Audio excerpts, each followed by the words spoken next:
आदरणीय आयुक्त महोदय और सभी साथियों को नमस्कार। हमारा द्वितीय शैक्षिक संवाद का आज प्रारंभ होने जा रहा है यूट्यूब के माध्यम से। जितने भी हमारे जिले के साथी एपीसी, बीआरसी, सीएससी और हमारे जो शिक्षक साथी हैं जिनके लिए ये संचालित किया जा रहा है ऑनलाइन, आप सभी का इसमें स्वागत है। और चूंकि ये 4, 5, 6 मॉड्यूल जो आप लोगों ने पूर्ण किया है उसके आधार पर ये फॉलोअप शैक्षिक संवाद हमारा कार्यक्रम आज प्रारंभ है। तो मैं आदरणीय आयुक्त महोदय से अनुरोध करूंगा कि हमारे शिक्षक साथियों को संदेश देने का कष्ट करें। धन्यवाद। आप सभी का पुनः इस शैक्षिक संवाद में स्वागत है। और आप सभी अवगत होंगे कि राज्य स्तर से कोविड परिस्थिति के दौरान भी निरंतर आपसे संवाद करने के लिए बहुत सारे पहल किए हैं, बहुत सारे इनिशिएटिव्स हमने प्रारंभ किए हैं और YouTube का इनोवेटिव योग इसी श्रृंखला में एक बहुत इनोवेटिव स्टेप है, जहां पे हम एक ही दिन एक ही समय राज्य स्तर से अपने तमाम शिक्षक साथियों से बात कर सकते हैं। जो कार्यक्रम की रणनीति है, कार्यक्रम का क्रियान्वयन किस तरीके से होना है, किस जिले की प्रगति किस तरह की है, इन सब विषयों पे हम चर्चा कर सकते हैं। आपने गौर किया होगा और ध्यान दिया होगा, जो पिछले शैक्षिक संवाद आयोजित हुआ था उसमें हम लोगों ने बहुत स्पष्ट किया था कि शैक्षिक संवाद का जो सबसे इम्पोर्टेंट, सबसे महत्वपूर्ण लक्ष्य है वो यह है कि निष्ठा के माध्यम से जो कोर्सेज लिए जा रहे हैं, जो ट्रेनिंग सेशंस कंडक्ट किए जा रहे हैं, उन ट्रेनिंग प्रोग्राम्स को ग्रहण करने के उपरांत हम कक्षागत प्रक्रियाओं में कैसे सम्मिलित कर सकते हैं,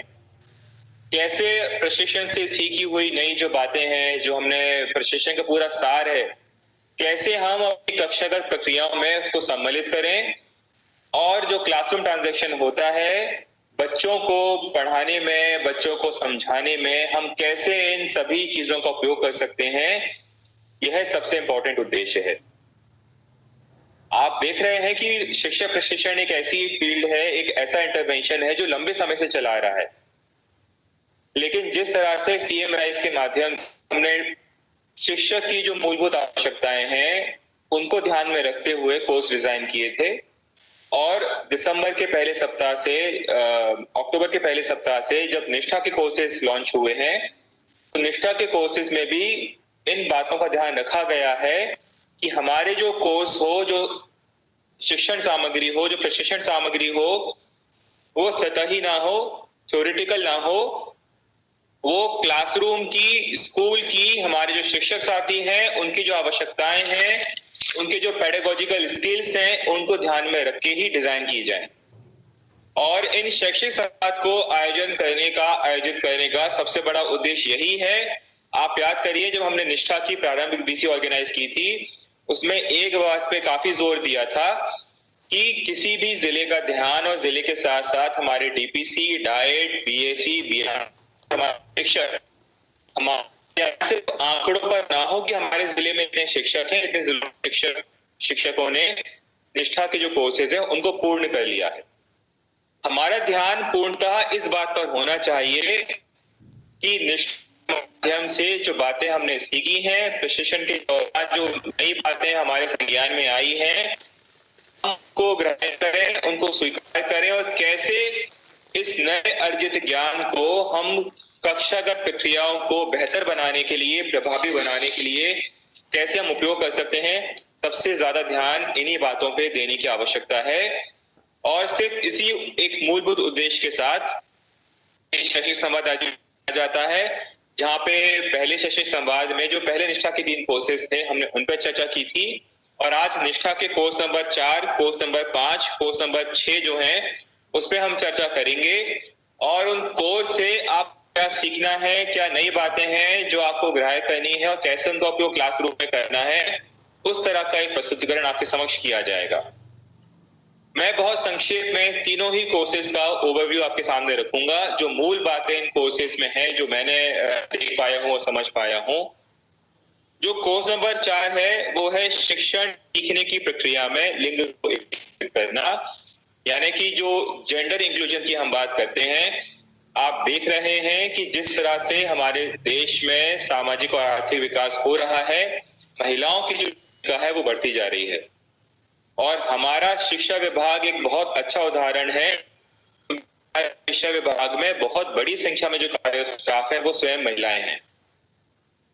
महिलाएं टीचर्स के रूप में काम करती हैं और इसीलिए जो स्टीरियोटाइप एक सोच होती थी, जो एक पुरानी सोच, महिलाएं घर की चारदीवारी का काम करेंगी, पुरुष घर के बाहर काम करेंगे, इस सोच को तोड़ने का एक बहुत अच्छा काम हमारे स्कूल शिक्षा विभाग ने ही किया है। और रोज अपने खुद के साधनों से ट्रैवल करके या पब्लिक ट्रांसपोर्ट का उपयोग करके महिला शिक्षिकाएं हैं वो स्कूल से पहुंचती हैं बच्चों को पढ़ाने। जो बदलते सामाजिक और आर्थिक परिवेश का एक बहुत अच्छा उदाहरण है और हमें कहीं बाहर जाने की जरूरत नहीं है। हमारे विभाग में, हमारे क्लासरूम में आप देखेंगे कि हमारे विभाग का जो ओवरऑल एनरोलमेंट सरकारी स्कूल में पढ़ने वाले बच्चों का, वो ऑलमोस्ट बच्चियों का और बच्चों का बराबर ही है। इनफैक्ट कई स्कूल्स में, कई जिलों में बच्चियों की जो पढ़ने वाली संख्या है वो ज्यादा है बालकों की अपेक्षा। तो किसी भी शिक्षक साथी को, हमारे विभाग में कार्यरत किसी भी अधिकारी को, अगर वो इस सोच के साथ काम करते हैं कि जिसे हम स्टीरियोटाइप बोलते हैं कि अमुक जेंडर है उसको यही रोल सूट करता है, इससे बाहर उनको नहीं जाना चाहिए, इस तरह की सोच को तोड़ने की बहुत आवश्यकता है। विशेषकर हमारे जो शिक्षक साथी हैं उनकी अपेक्षा है कि क्लासरूम में जो अध्ययनरत बालिकाएं हैं उनको उन पे विशेष ध्यान दें, क्योंकि ये बच्चियां ऐसी हैं जो घर का सारा काम करने के बाद स्कूल आती हैं और स्कूल में पढ़ाई करने के बाद भी घर के काम में हाथ बटाती हैं। उसके बाद भी इन बच्चियों में पढ़ने का जज्बा है। इसीलिए किसी भी मंच पे किसी भी तरह से इन्हें डिस्करेज ना किया जाए। कोर्स नंबर 4 में एक बहुत अच्छा उदाहरण दिया गया है जो हमारी सोच को कई बार रिफ्लेक्ट करता है कि बच्चियां, जो लड़कियां होती हैं वो गणित में अच्छी नहीं होती हैं। इस तरह की सोच लेके बहुत सारे शिक्षक साथी हैं वो शिक्षण कार्य कराते हैं। तो इस तरह की मानसिकता को तोड़ने की आवश्यकता है और जेंडर के ध्यान में रखते हुए हम कभी भी बायस ना हो। हम ये ना सोचें कि अमुक विषय में लड़के अच्छा कर पाएंगे, लड़कियां अच्छा नहीं कर पाएंगी। खेलकूद है सिर्फ लड़कों के लिए है, लड़कियों के लिए नहीं है। या उल्टा, जो क्राफ्ट्स है, फाइन आर्ट्स है या हॉबीज है वो लड़कियों का काम है, लड़कों का काम नहीं है। इस तरह के जो लिंग से आधारित सोच है, जेंडर से आधारित सोच है, वो हमारे क्लासरूम में ना पहुंचे। ये जो कोर्स नंबर 4 है हमें यही सिखाता है और आशा है कि हमारे शिक्षक साथी हैं कोर्स नंबर 4 से जो नई चीजें, जो नए सोचने के बिंदु आपको प्राप्त हुए हैं, आपके क्लासरूम में किसी भी तरह का जेंडर आधारित भेदभाव नहीं होगा। बालकों को और बालिकाओं को समान रूप से आप सपोर्ट करेंगे, उन्हें प्रोत्साहित करेंगे जीवन में अच्छा करने के लिए। जो कोर्स नंबर 5 है वो है टीचिंग, लर्निंग और असेसमेंट कोर्स में आईसीटी का एकीकरण। आप देखेंगे अपने आसपास कि आपके बच्चे या आपके जो निकट रिश्तेदार हैं उनके बच्चे जो प्राइवेट स्कूल्स में जा रहे हैं, कोविड के दौरान किस तरह से सूचना और प्रौद्योगिकी का उपयोग करके ऑनलाइन क्लासेस हुई हैं, ऑनलाइन लेक्चर्स हुए हैं, बच्चों को असाइनमेंट दिए जा रहे हैं और हमारे शासकीय सिस्टम में भी बहुत सारे जिलों ने, बहुत सारे हमारे टीचर्स ने स्वयं आगे आकर इनोवेटिव प्रैक्टिसेस अपनाकर व्हाट्सएप का बहुत अच्छा उपयोग किया है। आप देख रहे हैं कि जो आईसीटी है और सूचना का और आईटी का जो उपयोग है वो हमारे दैनिक जीवन में एम्बेड हो चुका है, मैश हो चुका है, जुड़ चुका है। ऐसा जो हम आईटी का उपयोग करके अपने दैनिक जीवन को फंक्शन बनाने के लिए करते हैं, तो पढ़ाई के दौरान, शिक्षण कार्य के दौरान भी जो आईसीटी की तकनीक है उसका उपयोग किया जाए और ये ना सोचा जाए कि जो मोबाइल है उसका उपयोग मैं सिर्फ अपने पर्सनल यूज या अपने खुद के ज्ञान अर्जन के लिए करूंगा। मोबाइल आज बहुत बड़ा एक सीखने का एक जरिया बन चुका है, सीखने का माध्यम बन चुका है। कैसे मोबाइल के माध्यम से हम डिजिटल टीएलएम बच्चों तक लेके जा सकते हैं, कैसे जो अन्य शिक्षक सामग्री है जो यूट्यूब पे उपलब्ध है, डिजिलैब के माध्यम से हमने आपको बताया है, आपको हर दिन वो सामग्री शेयर होती है, कैसे हम उस सामग्री का उपयोग, उस डिजिटल सामग्री का उपयोग हम टीएलएम के रूप में कर सकते हैं। अभी तक टीएलएम की जो सोच थी वो भौतिक टीएलएम की थी कि हमें चार्ट यूज करना है, कोई मॉडल बनाना है, कोई प्रोजेक्ट बनाना है जो बच्चों को दिखाना है। लेकिन अब टीएलएम का स्वरूप भी परिवर्तित हो चुका है। जो टीएलएम है वो भी अब ऑनलाइन की श्रेणी में आ चुका है। तो क्यों ना हम अपने मोबाइल का उपयोग करके बच्चों को एजुकेशनल कंटेंट दिखाएं, एजुकेशनल वीडियोस दिखाएं, ताकि जो पाठ आप पढ़ा रहे हैं, जो विषय आप पढ़ा रहे हैं, उसको आप मोबाइल के माध्यम से, अपने टैबलेट के माध्यम से, आपके स्कूल्स में जो संसाधन उपलब्ध हैं, एलईडी टीवी है, प्रोजेक्टर है, उन सभी का उपयोग करके आप कैसे शिक्षण कार्य प्रभावी बना सकते हैं। यह बात इस तरह की जो बातें हैं वो कोर्स नंबर 5 है, उसमें समाहित की गई है।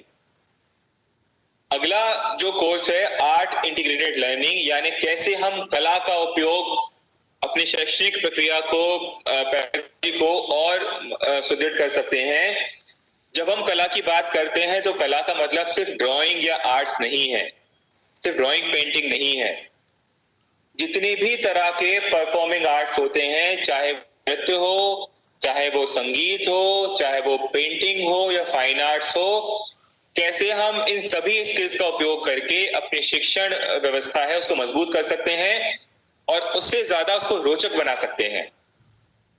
बहुत सारी बातें बच्चों को ऐसी होती हैं, जब आपके बताने का, पढ़ाने का जब पद्धति बदल जाए, बच्चों की जो रिसेप्टिव पावर है, बच्चों की जो समझने की शक्ति है, वो और उसमें सुधार होता है।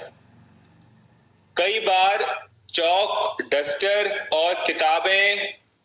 और ब्लैक बोर्ड के अलावा अगर हम आर्ट के जो प्लेटफॉर्म्स है उसका यूज करते हैं, जैसे अगर कोई छोटी सी हम स्किट बनाएं, ड्रामा बनाएं, बच्चे उसमें जो अलग अलग कैरेक्टर्स हैं उसको बच्चे प्ले करें, बहुत सारे साइंस के कॉन्सेप्ट्स है, वो डांस ताल होती है। तो इस तरह की एक इनोवेटिव व्यवस्था है, वो हमारे टीचर्स ऑलरेडी करते आ रहे हैं, लेकिन व्यवस्थित ढंग से हम कैसे कर सकते हैं ताकि हमारे बच्चों को कठिन कॉन्सेप्ट्स को, कठिन विषयों को समझने में कम से कम समय लगे और बच्चों की समझ और परिपक्व हो इन विषयों के प्रति, इन कॉन्सेप्ट्स के प्रति। इसके लिए हम कला का उपयोग कर सकते हैं। और मैं पुनः दोहराना चाहूंगा कि कला से आशय सिर्फ संगीत या नृत्य नहीं है, के बहुत विविध स्वरूप होते हैं। इन उदाहरण के लिए आर्ट, क्ले, गीली का उपयोग, आपके जो स्कूल का वातावरण है उसका उपयोग,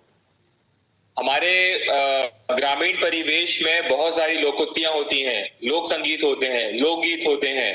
ट्रेडिशनल म्यूजिक इंस्ट्रूमेंट्स होते हैं, उन सभी का भी हम उपयोग करके अपनी जो शैक्षणिक प्रक्रिया है